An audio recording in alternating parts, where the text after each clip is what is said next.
Gravando. Perdão, viu, gente? Então, como era, gente? Punham a cabecinha de vocês para lembrar. Eu falei várias vezes.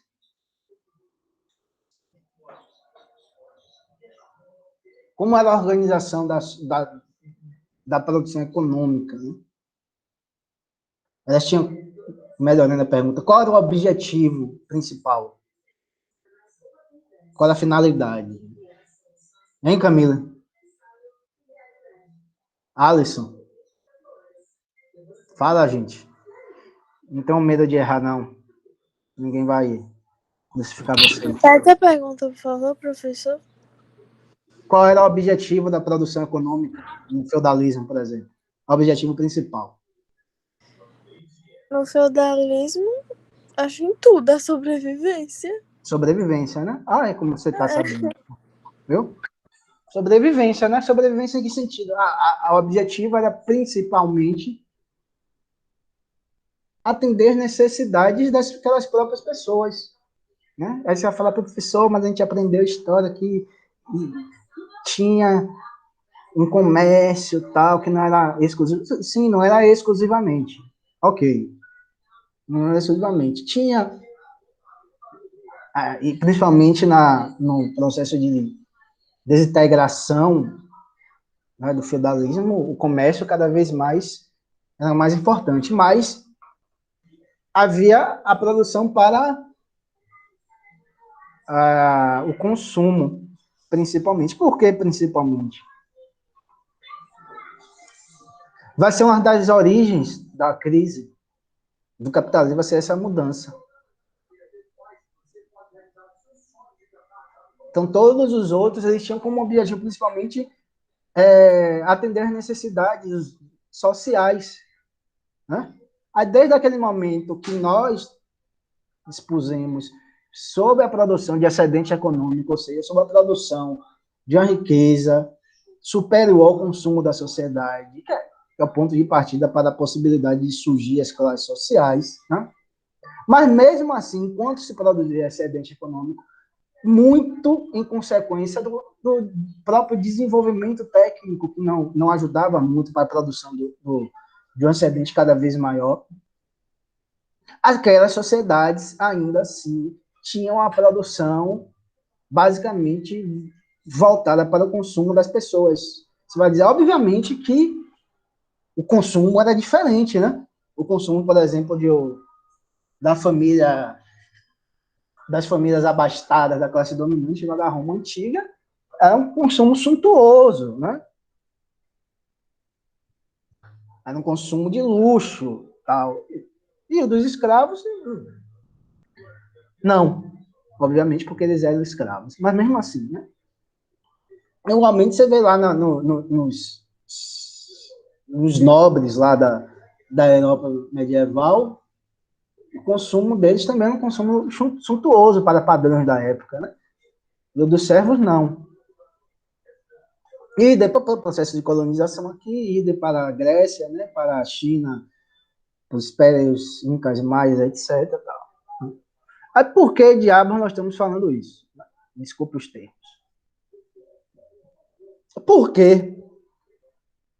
Você tinha esse consumo, essa produção para o consumo. Você tinha um determinado nível de desenvolvimento técnico que não era muito avançado. Significa o quê? Alguém imagina? Significa que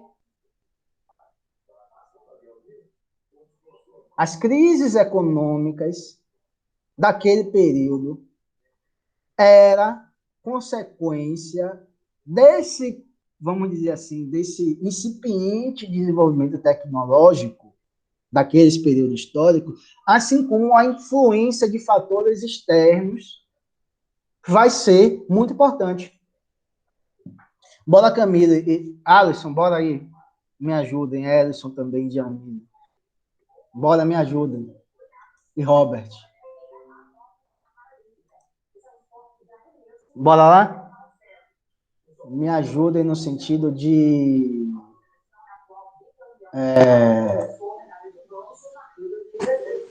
Imaginemos o Império,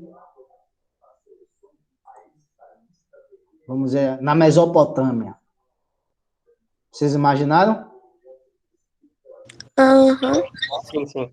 Lá na África, ali, margem do rio Nilo, etc. Aí, obviamente, a margem do rio tende a ser um solo fértil, etc. Imaginário, né? Imagine um período de fortes chuvas, causando, vamos dizer, inundações. Vai acontecer o quê? Provavelmente vai Talvez acontecer o seja uma quê? crise. Crise, né? Mas uma crise por quê? Por uma influência direta de questões climáticas. Alagamento, né? Vai perder plantação, etc. Imagine, gente, uma seca vai causar consequências sociais muito grandes. Né? Novamente, o que é que está sendo a causadora dessa seca? Fenômenos climáticos, geográficos exteriores à própria organização social. Por que isso impactava tão fortemente? Justamente por causa do incipiente desenvolvimento tecnológico daquela época. Se você imaginar, vamos voltar para cá, plantão, o que é plantão, Alisson? Imaginemos que hoje Israel tem plantações no deserto. Entendi, Alisson, valeu.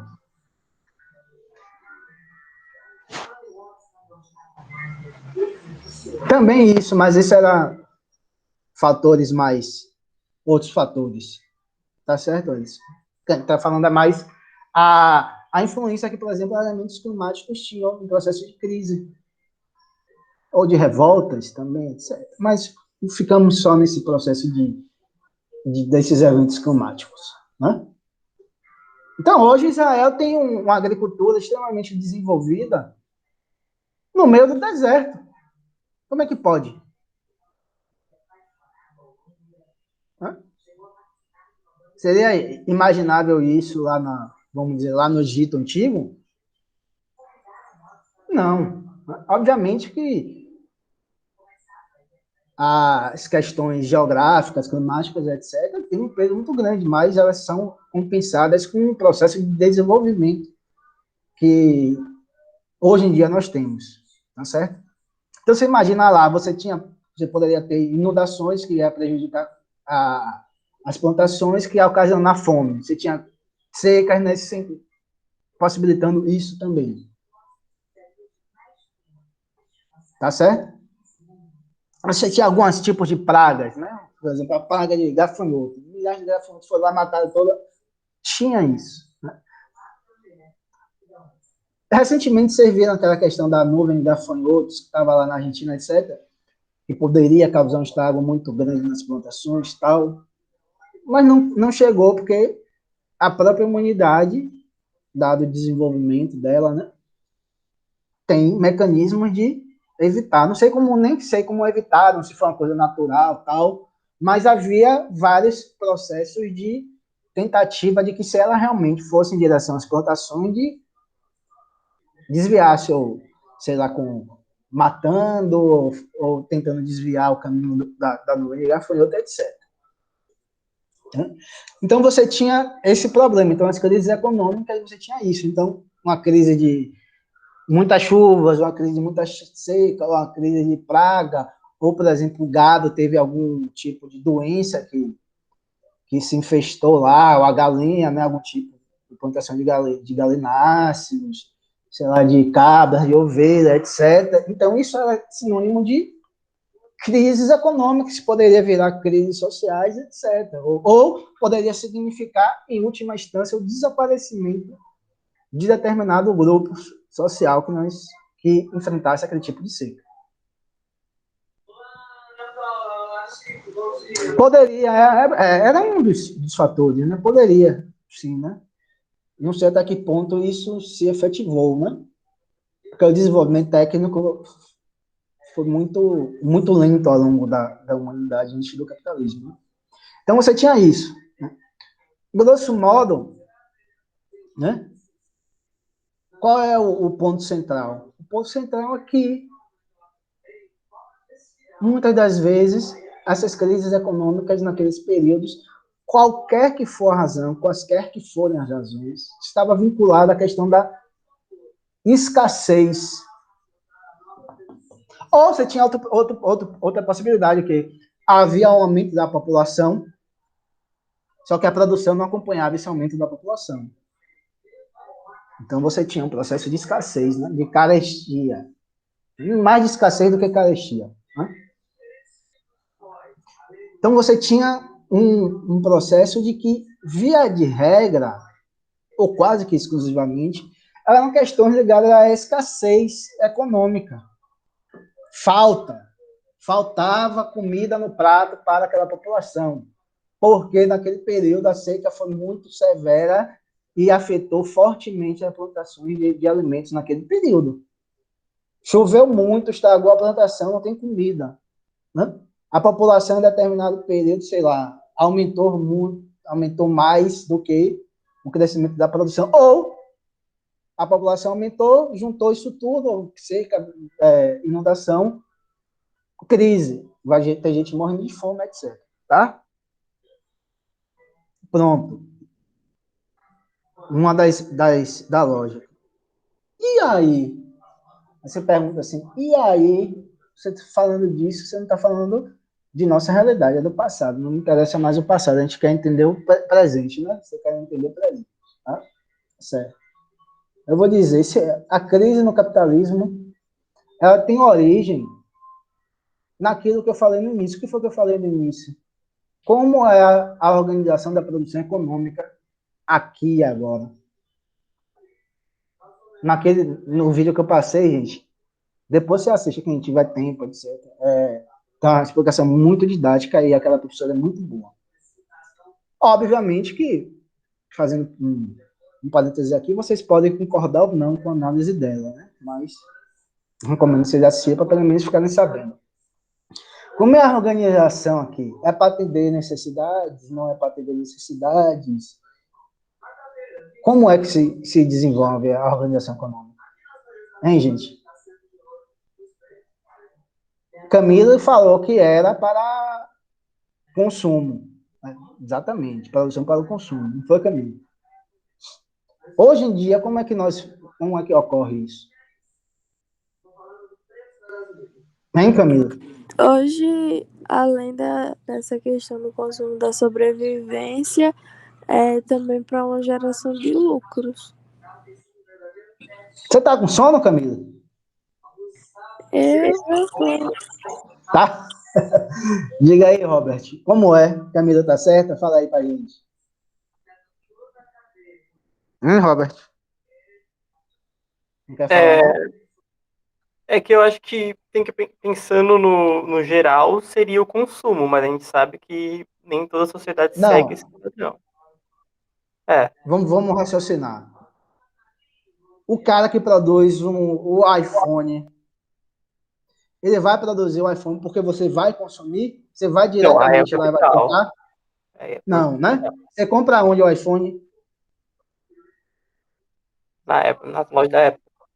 Na loja, no mercado, né? No mercado. Na esfera do consumo, etc. Você não compra na fábrica, né? Você compra tomate onde? No mercado. Você não compra no produtor, né? O produtor não é o consumidor, não é verdade? O produtor não é o consumidor. O produtor é um, o consumidor é outro. Podem ser, podem, né? Mas o que eu estou falando isso é que o produtor não é dono dos seus produtos. Então, a produção não pode ser para o consumo. Né? Você vai dizer, mas, professor, como é que isso funciona? Produção, quando a gente está falando que a produção não é para consumo, não é para consumo imediato. Porque você tem que ter dinheiro para consumir. Tá? Então, não achem que essa aula não diz nada, que está chata, etc., que vocês vão entender. Produz é para vender. Camila está certo, está com sono, mas está atento. Produz para vender. Nessa produção para vender, eles têm um objetivo. Qual é o objetivo? De ter lucro, de acúmulo de capital, né? extração de mais-valia, tal coisa, acúmulo de capital, ter dinheiro, ter 100, 10, 100, 200, 300, 400, 500, 1, 2, 5, 100, 200, 300, 400 bilhões, né? O quanto ele conseguir juntar. Não há um limite, né? O quanto a pessoa conseguir juntar. Isso ele vai lá, produz, aí dessa diferença entre o que o trabalhador produz e o salário dele, vai ser a origem do que se chama de lucro e tal. Ele vai produzir para lá. Obviamente, se esse movimento é de venda, a produção necessariamente para a venda, o significado disso vai ser o quê? Quanto mais eu vender, mais ocorre o quê, Robert? Teoricamente. Quanto mais eu produzir, colocar para a venda, há uma maior possibilidade de que eu aumente Ganhe meu lucro. dinheiro. Ganhe dinheiro. Tá certo? Realmente maluco. Então, qual que é que ele vai fazer esse movimento? Esse movimento vai produzir uma necessidade incessante dos próprios capitalistas em desenvolverem a tecnologia e a técnica. Aí você vai entender por que o processo de desenvolvimento do capital ele produziu um incremento técnico na história da humanidade que é superior a toda a nossa história pretérita. Você imagine, gente, você imagine. Né? Você imagine vocês, todos nós que estamos nessa aula de sociologia, imagine nós voltarmos para o Egito Antigo, para a Grécia Antiga, para a Roma Antiga, e falar assim, olha, eu vim lá do século XXI, de 2000 e pouco, vocês já sabiam que a humanidade já foi à Lua?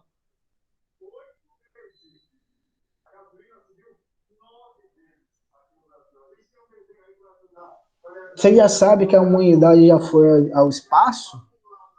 Aí, provavelmente, né, Alisson? Talvez ele, nós tivéssemos algum problema, né? Você sabe de outras coisas, você sabe que já inventaram televisão, etc, etc. Por quê?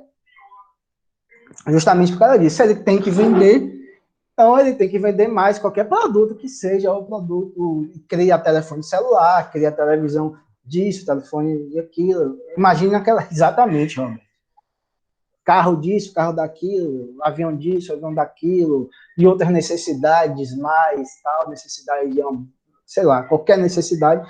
Então, você tem uma necessidade interna do próprio capital de desenvolver a tecnologia, a técnica, a tecnologia, para produzir mais, para produzir outros artefatos, né? Outros produtos, outras mercadorias, para vender mais e mais, e mais e mais, e mais e mais, e pronto. Até quando puder. Olha a diferença da produção para o consumo e da produção para a venda. As consequências que tem a produção para a venda. Por isso a crescente evolução.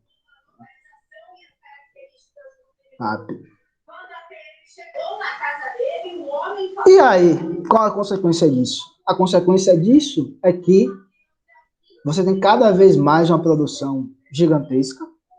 Mesmo no toyotismo, que nós falamos no toyotismo, que era a produção mais atrelada com a demanda, você tem uma produção gigantesca, tá certo? Só que você vai ter aquilo que nós estudamos. Você tem o quê? O capital aqui. Quem contrata e quem vende a força de trabalho, né? Quem contrata e quem vende a força de trabalho. Lembre-se sempre disso.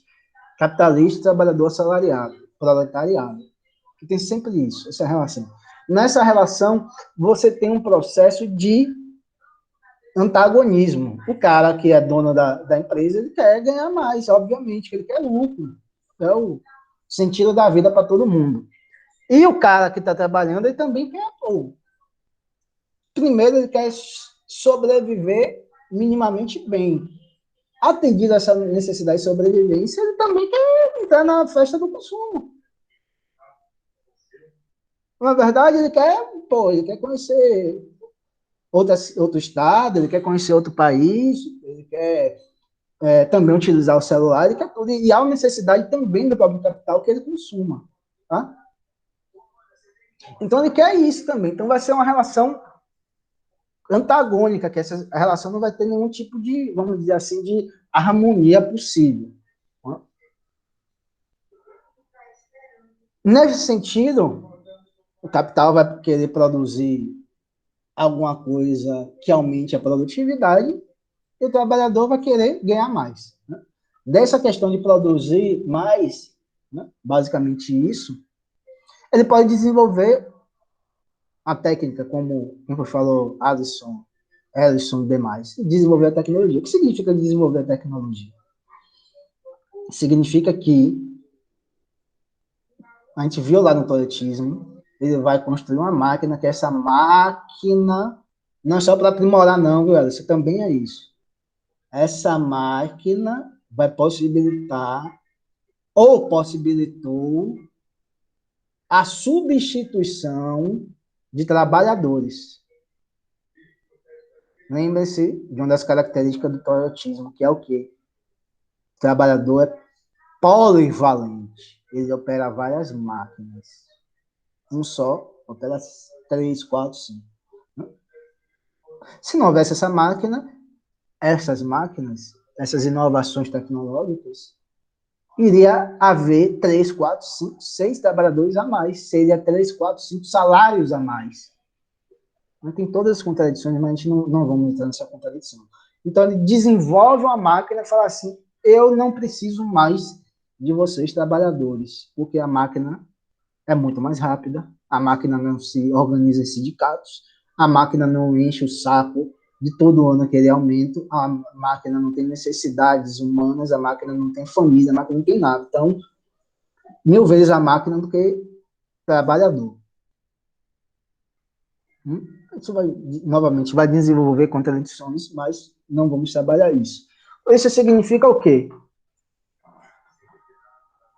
Capital, olha, você tem que... Vamos prestando atenção, né, para fazer a relação. Produção para venda, relação entre capitalista e trabalhador assalariado, desenvolvimento de novas tecnologias, aumento da produção, que esse aumento da produção vai vir acompanhada de um aumento do desemprego. Por quê, gente? Porque justamente uma máquina substitui força de trabalho. Se eu estou produzindo para a venda, estou no movimento do capital para ele produzir mais e para ele lucrar mais, através da introdução de novas tecnologias, eu estou vendendo e diminuindo o mercado consumidor, o número de pessoas aptas para consumir. Né? Porque uma parte está desempregada, desempregada tem renda, né? Então, eu estou aumentando a venda e diminuindo o mercado. Olha a contradição. Eu aumento aqui, produzo mais. Eu produzia com 5 trabalhadores 1000 celulares por mês. Eu demiti 4, fiquei com 1 e produzo 10.000 por mês. Só que eu produzi 4 desempregados. Esses 4 desempregados, eles vão estar mais interessados em garantir a própria sobrevivência do que ter dinheiro para comprar um novo celular, eu acho. Né? Ter acesso a arroz, feijão, etc. Ou qualquer comida diferente que existe no mundo, né? As práticas culinárias diferentes. Então, vocês estão percebendo, gente, qual é o, vamos dizer assim, o ponto que caracteriza fundamentalmente as diferenças das crises econômicas das sociedades não capitalistas para agora. Bora? Vai produção para a venda, desenvolvimento da tecnologia, aumento da produção e aumento do desemprego. Eu estou aumentando a produção não está faltando nada, estou aumentando a produção, mas ao mesmo tempo estou aumentando o desemprego. Então, a crise que lá atrás era uma crise de escassez, de falta, nós vivemos agora uma crise de quê? Hein? De falta também, só que falta de lucro. Não é de falta. De sobra de Isso, coisas exato, desnecessárias, só que isso. aí a falta de Não, lucro. não, é isso. Mas o cerne é que a crise não é mais de escassez. Olha que onda. Agora, com essa inflação alta, está piorando ainda, né? Mas é outra coisa.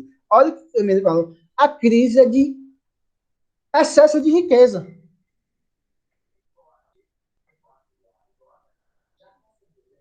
Vocês acreditam nisso? As pessoas passam fome ou têm dificuldade de acesso a casa, etc. Ah, porque não tem. É porque tem demais. Tem demais, mas as pessoas não têm dinheiro para consumir. Então, a crise é de superabundância, ao invés de ser uma crise de escassez.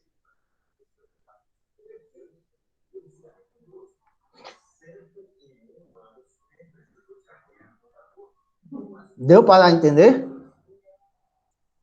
Deu. Falem alguma coisa? Falem, concordam, não concordam? Falem, Não, tá vale. certo. Faz sentido. Porque com quem produz tendo muito, e o povo não podendo comprar, vai só aumentando, porque quem produz quer produzir mais, quer produzir mais, quer produzir mais. E aí a gente continua não podendo comprar. E aí fica lá muito, muito, muito, criar crise.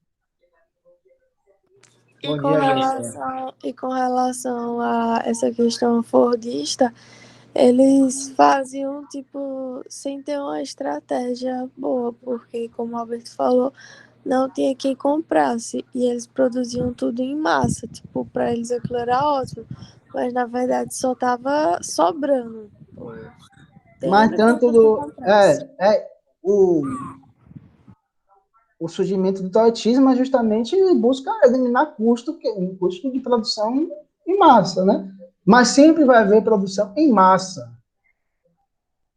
Mesmo que ele tente se adequar à Só que aí demanda, ele tentou se adequar à demanda a demanda, necessária, e mas a não só demanda a gente não sabe, não tem certeza. Como é que a gente vai ter certeza da demanda? Imagine, mas eu você vai acho ter chega mais próximo do você pode que ter uma estimativa, assim, ó. é.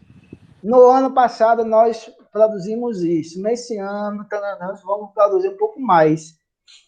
Pode-se ter uma estimativa, mas certeza a gente nunca vai ter, né? Eles não terão. Por quê? Porque a produção é anárquica.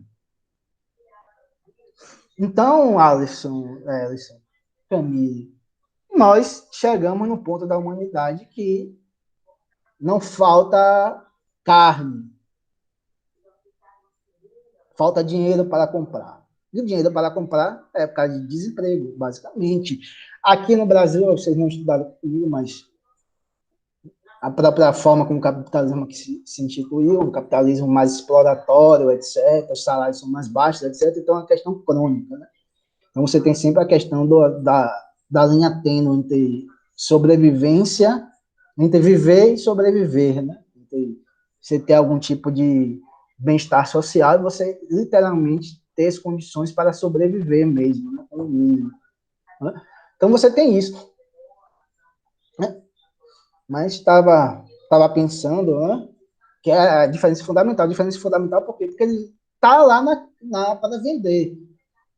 Quando você põe para vender e você não tem alguém que compre, o que é que isso vai significar?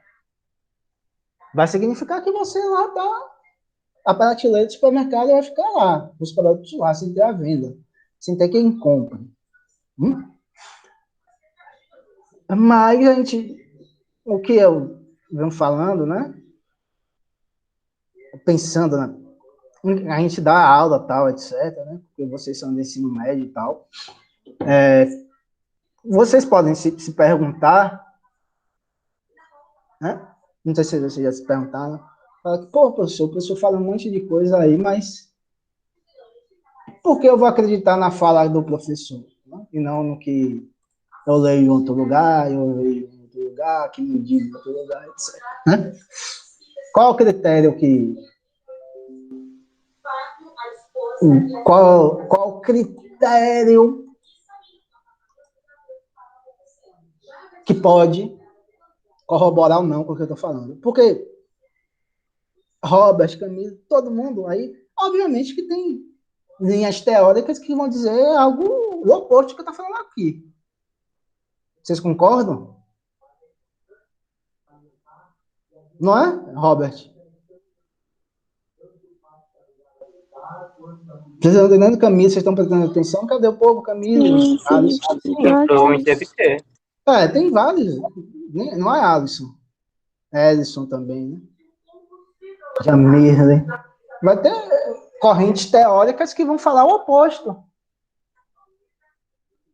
Como é que a gente vai? Por que o que eu estou falando é verdadeiro? Não é. Vocês já se perguntaram? Hã?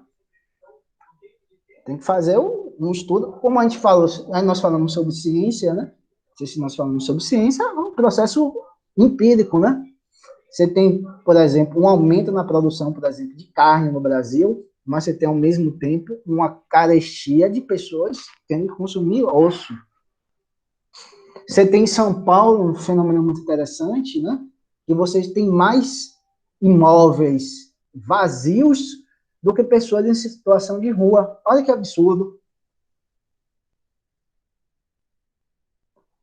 Vamos supor que vamos chutar um número aqui, que não é o número exato. Você tem 20 mil imóveis e 10 mil pessoas em situação de rua. Tá faltando casa? Tá faltando imóvel? Não. O que é que está faltando? Condições para que aquelas pessoas em situação de rua tenham de ter acesso à moradia. Teve um fenômeno, vocês já estudaram isso em história, né? Acho que foi na época da crise de 29, um pouco antes, que o preço do café caiu demasiadamente. O que é que os produtores rurais do Brasil, que era então o maior produtor de café do mundo, fez? Queimou o estoque de café para equilibrar a balança da oferta e da demanda. Recentemente, lembra-se quando o preço do tomate caiu, não foi por agora não sei se foi em Temer, etc, que o preço do tomate foi lá em cima, ou não sei se foi Dilma lá em cima. Os produtores rurais, os produtores de tomate, jogaram o tomate fora para que a oferta diminuísse e o preço tendesse a aumentar. Então não é por falta, é por excesso. Mas esse excesso, ele existe ao lado de uma, vamos dizer assim, de uma impossibilidade das pessoas consumirem. Né? E a crise, o que significa? A crise significa justamente que, como não tem ninguém que consuma, a taxa de lucro dos empresários, empreendedores, como você quer chamar, ela se mantém estável ou ela declina. A crise significa isso, que eles não conseguem continuar com seu processo de valorização, né? de enriquecer cada vez mais. Então, ao invés de eles enriquecerem, eles estão, ou, no máximo, tornando-se menos ricos, grosso modo. Então, isso é a crise. E a crise, por causa dessa crise da superprodução, da superabundância, né? Do excesso de riqueza, que não tem quem consuma essa riqueza. Aí, no processo de crise, o que acontece? O processo de crise acontece essas coisas. O que significa queimar café? Significa você destruir excesso de riqueza. Significa você, literalmente, queimar riqueza social. Isso aí, realmente não é nem queimar metaforicamente, mas ela queimar literalmente riqueza social produzida. O que significa você jogar tomate? É você estar destruindo o excesso de riqueza que a sociedade está produzindo. Então você destrói, quando você destrói, obviamente, você vai ter o preço subindo, você tem quanto parte do povo passa fome ou tem insegurança alimentar, etc. Aí você tem um processo de, como é que eu posso falar? Você tem um processo de, com um preço maior, uma tendência a você ter um mínimo de lucratividade, né? É uma tendência, né? Não se sabe, nunca se sabe, mas você tem uma tendência. Então, a saída para essas crises, aí você tem. Aí piora a situação, porque você, imagine, você está sem vender. Quando você está sem vender, você está lucrando menos. Quando você está lucrando menos, você vai fazer o quê? A tendência é cortar. A tendência é cortar mais emprego. Aí piora a situação. Olha para aí é mais desemprego, menos gente consumindo, menos gente vendendo. Aí vai ficar o quê? Mais aguda ainda a crise, etc. É essa lógica, tá certo? Já sei, gente, isso é o que mais tem, tá certo? Isso hoje em dia é o que mais tem. Né? Enquanto uns têm ídolos, sei lá, cantor, artista, etc., hoje em dia é bilionário, né? Então é isso, gente. E qual é o critério? Esse critério vocês têm que analisar, temos que analisar para a própria realidade, como ela está dada. Tá certo? Por quê? Porque às vezes pode parecer a vocês, obviamente, que é só uma conversa fiada. Tá certo? Estou falando que fulano de tal escreveu acolá, tal, e outras pessoas escrevem diferente, que são quase que opiniões diferentes, mas não é, né? Tem que analisar o contexto, esses exemplos históricos, né? Como é que se dá a taxa de lucro naqueles gráficos, né? Todos bonitinhos que os economistas fazem, ao ver a taxa de lucro, ver os processos, tudo isso, aí para você chegar a essa conclusão. Tá certo, gente? Porque isso é o processo de ciência, né? Você tem uma mínima vinculação com a própria realidade. Tá certo, gente? Então, essa foi a nossa aula de hoje, para mostrar essa incrível, vamos dizer assim, essa incrível pirueta que a humanidade experimentou desde o surgimento do capitalismo, né? Que, incrivelmente, hoje na crise de falta, né? É crise que está se produzindo muito em excesso, né? Mas as pessoas não têm como consumir. Aí a crise bate forte, aumenta, etc. E toda essa barbárie que nós vivemos, né? Tá certo, gente? Então é isso, viu? Só um adendo, eu falei de Heisler, né? Espero que vocês tenham gostado, mas quem quiser discordar, sintam-se à vontade. Viu, Camila, e você que é assim, quiser discordar, é só dá uma pesquisada aqui, que quiser a gente marca o núcleo, se quiser a gente, na próxima a gente continua essa discussão, tá certo? Mas Jamirley, Ellison já foi, né, que vocês vão estar, vou encerrando também. Você também está sem ter entregue a primeira avaliação, viu, Jamil? Por favorzinho, você e Raiza, eu falei que já com Raiza, então você tem que me entregar o mais rápido possível, viu, Jamil? Por favor, tá certo? O resto, como vocês viram, acho que a nota mais baixa foi 40, então vocês estão bem encaminhados. Como sempre, desde o semestre passado. Viu, gente? Robert, foi, viu? Boa quarta para você, boa restante da semana, boa participação, obrigado pela participação. Gessé, um abração. Alisson, valeu. Camila também, sempre presente, apesar de estar sonolenta. Tchau, professor. Falou, professor. Se cuida. Valeu, Robert. Se cuide você também. Tchau, Fernanda.